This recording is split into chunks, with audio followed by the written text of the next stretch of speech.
அஸ்ஸலாமு அலைக்கும். Chicken gravy எப்படி செய்யணும்னு சொல்கிறேன். கொஞ்சோண்டு எண்ணெய் ஊற்றிக்கணும். ஃபஸ்ட்டு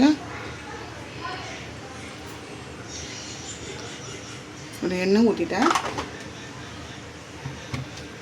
ஒரு பட்டை லவங்கம் எடுத்துருக்கேன் சிக்கன் கிரேவிக்கு. வெங்காயம் ஒரு 3 வெங்காயம் கட் பண்ணி வச்சுருக்கேன்.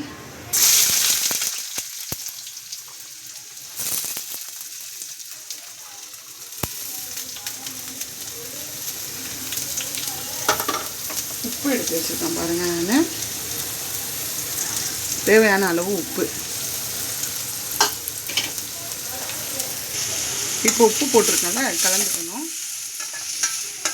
நல்லா வதங்கணும். வெங்காயம் ப்ரௌனிஷாக கண்ணாடி பதமாக வரணும்.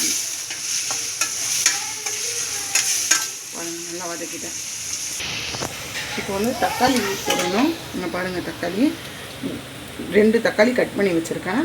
கொஞ்சம் கொத்தமல்லி, கருவேப்பிலை, கிரேவி, பச்சை மிளகா கொஞ்சோண்டு. தக்காளி வந்து கொஞ்சம் பெரிய சைஸாக எடுத்துக்கோங்க. நல்லா வதங்கி வரணும்.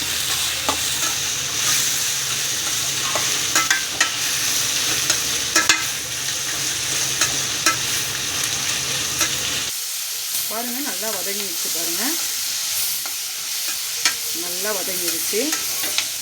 1/2 கிலோ சிக்கனுக்கு மேலே எடுத்துருக்காங்க. பாருங்கள், இஞ்சி பூண்டு பேஸ்ட் நல்லா வதங்கணும்.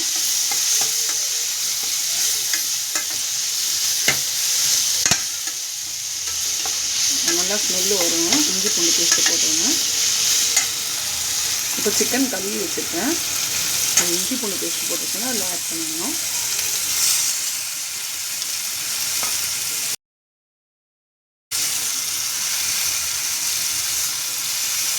நல்லா கலந்துக்கணும். பாருங்கள், நல்லா வெங்காயம், தக்காளி, பச்சை மிளகா, கொத்தமல்லி கூடலாம் நல்லா கலந்து கொஞ்சம் நேரம் ஒரு 2 செகண்ட் வைக்கணும். நல்லா கலந்துட்டேன். இப்படி வந்துடுச்சு பாருங்கள். பாருங்கள், தேவையான அளவு மிளகாத்தூள், சிக்கன் குழம்பு மிளகாத்தூள், மஞ்சள் தூள், இது 3மே இதில் ஆட் பண்ணிக்கணும்.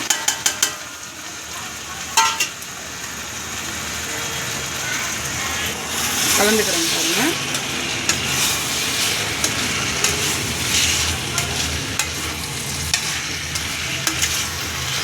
இது பண்ணோன்னே கொஞ்சம் நேரம்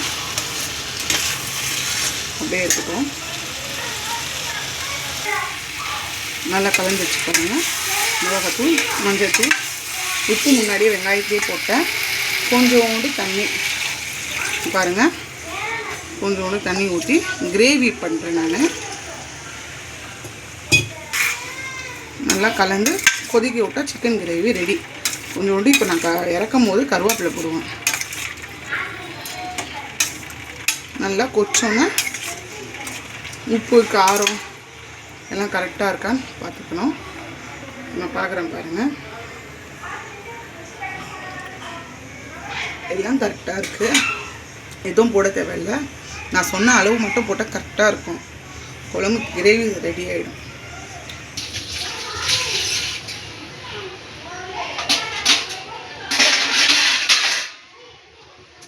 நல்லா கொதிக்குது. கொஞ்சோண்டு கருவேப்பிலை. கிரேவி கொச்சோன்னே நான் ஆஃப் பண்ணிடுவேன். அவ்வளோதான்.